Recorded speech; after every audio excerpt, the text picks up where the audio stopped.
El banquete, por Julio Ramón Ribeiro.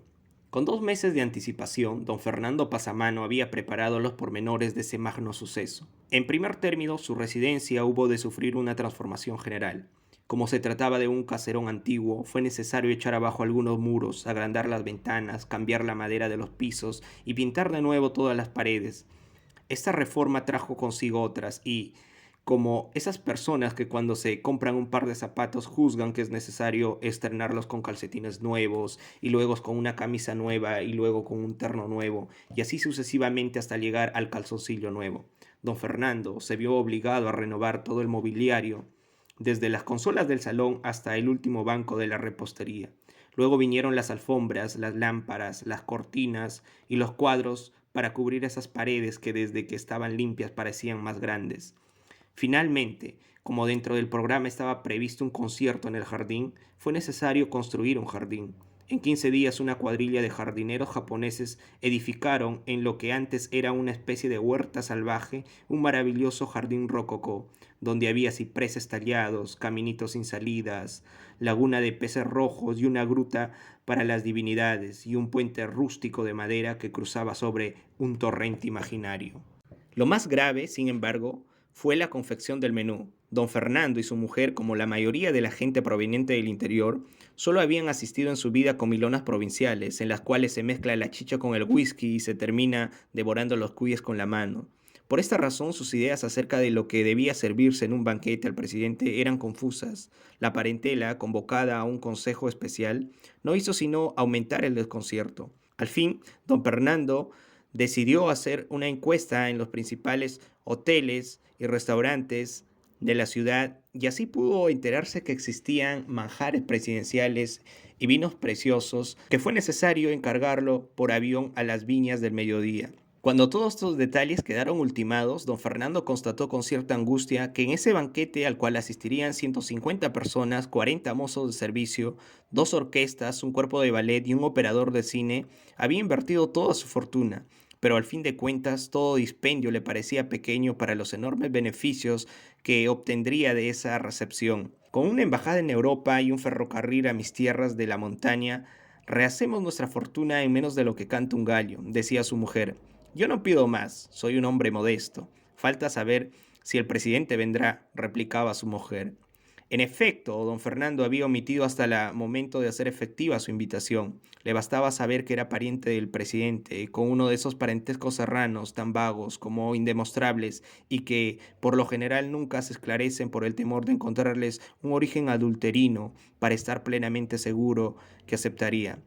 Sin embargo, para mayor seguridad, aprovechó su primera visita a Palacio para conducir al presidente a un rincón y comunicarle humildemente su proyecto. Encantado, le contestó el presidente. Me parece una magnífica idea, pero por el momento me encuentro muy ocupado. Le confirmaré por escrito mi aceptación. Don Fernando se puso a esperar la confirmación. Para combatir su impaciencia ordenó algunas reformas complementarias que le dieron a su mansión un aspecto de un palacio afectado por alguna solemne mascarada. Su última idea fue ordenar la ejecución de un retrato del presidente, que un pintor copió de una fotografía y que él hizo colocar en la parte más visible de su salón. Al cabo de 4 semanas, la confirmación llegó. Don Fernando, quien empezaba a inquietarse por la tardanza, tuvo la más grande alegría de su vida. Aquel fue un día de fiesta, una especie de anticipo del festín al que se aproximaba. Antes de dormir, salió con su mujer al balcón para contemplar su jardín iluminado y cerrar con un sueño bucólico esa memorable jornada. El paisaje, sin embargo, parecía haber perdido sus propiedades sensibles, pues donde quisiera que pusiera los ojos, don Fernando se veía a sí mismo. Se veía en chaqué, en tarro, fumando puros, con una decoración de fondo donde, como en ciertos afiches turísticos, se confundían los monumentos de las 4 ciudades más importantes de Europa. Más lejos, en un ángulo de su quimera, veía un ferrocarril regresando de la floresta con sus vagones cargados de oro. Y por todo sitio, movediza y transparente, como una alegoría de la sensualidad. Veía una figura femenina que tenía las piernas de una cocote, el sombrero de una marquesa, los ojos de una tahitiana y absolutamente nada de su mujer. El día del banquete. Los primeros en llegar fueron los soplones. Desde las 5 de la tarde estaban apostados en la esquina, esforzándose por guardar un incógnito que traicionaban sus sombreros, sus modales exageradamente distraídos y sobre todo ese terrible aire de delincuencia que adquieren a menudo los investigadores, los agentes secretos y en general todos los que desempeñan oficios clandestinos. Luego fueron llegando los automóviles. De su interior descendían ministros, parlamentarios, diplomáticos, hombres de negocios, hombres inteligentes. Un portero les abría la verja, un ujier los anunciaba, un valet recibía sus prendas y don Fernando, en medio del vestíbulo, les estrechaba la mano, murmurando frases corteses y conmovidas. Cuando todos los burgueses del vecindario se habían arremolinado delante de la mansión y la gente de los conventillos se hacían a una fiesta de fasto tan inesperado, llegó el presidente escoltado por sus edecanes, penetró en la casa y don Fernando, olvidándose de las reglas de etiqueta, movido por un impulso de compadre, se le echó en los brazos con tanta simpatía que le dañó una de sus charreteras.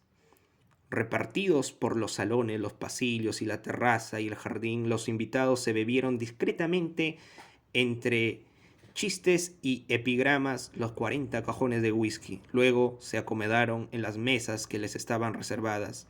Las más grandes, decorada con orquídeas, fue ocupadas por el presidente y los hombres ejemplares, y se comenzó a comer y a charlar ruidosamente mientras la orquesta, en un ángulo del salón, trataba inútilmente de imponer un aire vienés. A mitad del banquete, cuando los vinos blancos del Rin habían sido honrados y los tintos del Mediterráneo comenzaban a llenar las copas, se inició la ronda de discursos.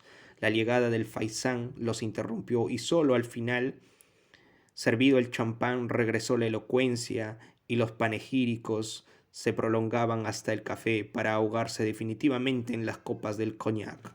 Don Fernando, mientras tanto, veía con inquietud que el banquete pleno de salud ya seguía sus propias leyes, sin que él hubiera tenido ocasión de hacerles al presidente sus confidencias. A pesar de haberse sentado contra las reglas del protocolo a la izquierda del agasajado, no encontraba el instante propicio para hacerle una parte.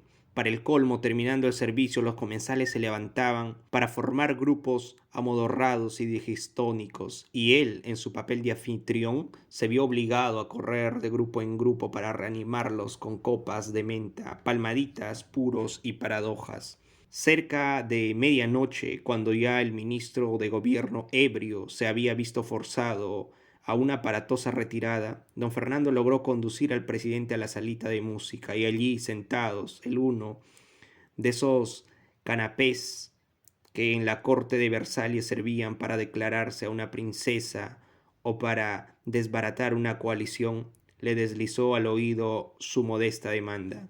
Pero no faltaba más, replicó el presidente. Justamente me queda una vacante en estos días la embajada de Roma. Mañana en Consejo de Ministros propondré su nombramiento, es decir, lo impondré. Y lo que se refiere al ferrocarril, sé que hay en diputados una comisión que hace meses discute este proyecto. Pasado mañana citaré a mi despacho a todos sus miembros y a usted también para que resuelvan el asunto en la forma que más convenga. Una hora después el presidente se retiraba, luego de haber reiterado sus promesas. Lo siguieron sus ministros, el Congreso, etc. En el orden preestablecido por los usos y costumbres. A las 2 de la mañana quedaban todavía merodeando por el bar algunos cortesanos que no se ostentaban ningún título y que esperaban aún el descorchamiento de alguna botella o la ocasión de llevarse a hurtadillas un cenicero de plata. Solamente a las 3 de la mañana quedaron solos don Francisco y su mujer. Cambiando impresiones, haciendo auspiciosos proyectos, permanecieron hasta el alba entre los despojos de su inmenso festín. Por último se fueron a dormir con el convencimiento de que nunca caballero limeño había tirado con tan más gloriosa su casa por la ventana, ni arriesgado su fortuna con tanta sagacidad. A las 12 de la noche, don Fernando fue despertado por los gritos de su mujer. Al abrir los ojos, la vio penetrar en el dormitorio con un periódico abierto entre las manos. Arrebatándose, leyó los titulares y, sin proferir una exclamación, se desvaneció sobre la cama. En la madrugada, aprovechándose de la recepción, un ministro había dado golpe de estado y el presidente había sido obligado a dimitir.